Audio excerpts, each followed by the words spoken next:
straight from the TMZ newsroom. It's the Hollywood Beatdown with this man right here, the reigning UFC welterweight champion of the world, the guy who's you're gonna bash up a lot of people this year. Everybody getting it this year. Tyron Woodley and our very special guest, Lauren from the newsroom. Well, We got a lot of stuff to talk about, but we were having a conversation before we all sat down, and we thought this would be a great topic. The topic is basically, what happens if a UFC fighter like Tyron Woodley gets into a real fight in real life? Can he get charged? just say what people say. Yeah, My hands are a deadly weapon. And can you get charged with a more serious crime because you're a professional fighter? So let's get into it.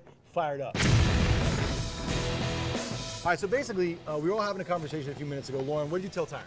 So I just asked him, when you fight like regular people, like is it more of Man, you act like I'm just on if, deck well, weekly. No, not that. But like, say if you're in a club, people are drunk, someone pushes you, it gets out of hand, and someone hits you, you're going to hit them back, like just by nature, not even because you're a boxer. Do you get in more trouble because you are a boxer and your hands? First off, he's a professional mixed martial artist. But I'm a boxer too. Sorry, I didn't even know. You say MMA. MMA, that's better. So he's the first person from MMA that I've ever been able to ask the question to. So I was like, look, your hands they're a deadly weapon. Are they registered as that, and will you get in trouble? Well, I'm glad you asked that question because I want to clear it up for the public. My hands were a deadly weapon when I was a kid.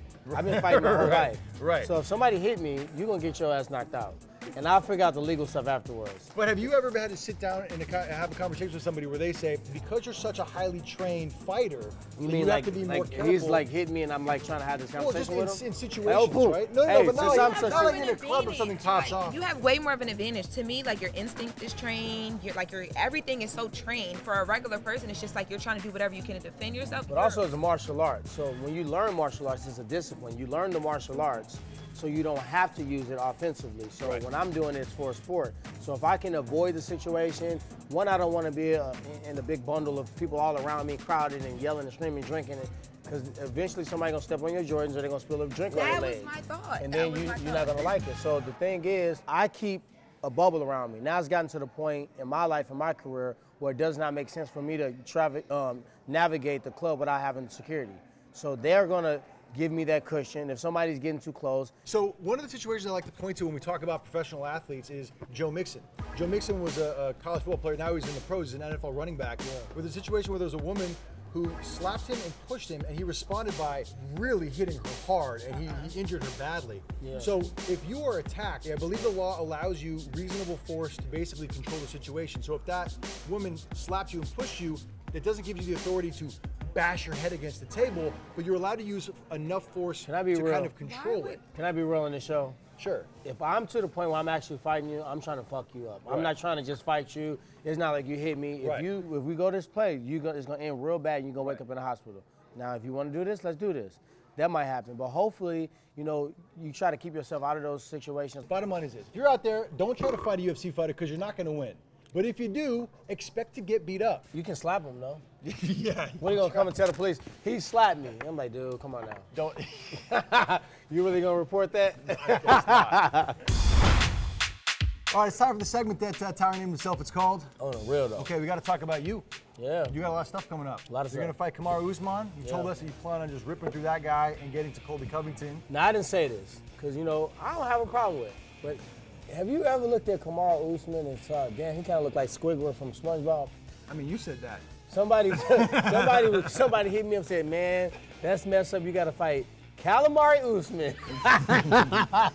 Can we do a side-by-side and see what it looks like? I mean, it's kind of close, I guess. That line has been going since he was 12, but I mean. So you get through Kamaru, and then you get Colby Covington, and you want to smash that guy in the smithereens. Yeah, you want to end his life. Now you got more guys talking trash to you. You have Fatsalem. Kevin Gastelum. You done missed weight by 10 pounds and got beat up with a broke Why foot. is everybody coming for you right now? Because I'm the king. That's why. I know you're the king, but you've been the king for a long time. Now but the thing is, he's going for another belt, and he's lost a white man. He missed weight. Like, we don't even know what weight class this dude in. Right. And he's fighting Robert Whittaker, which is a tough opponent.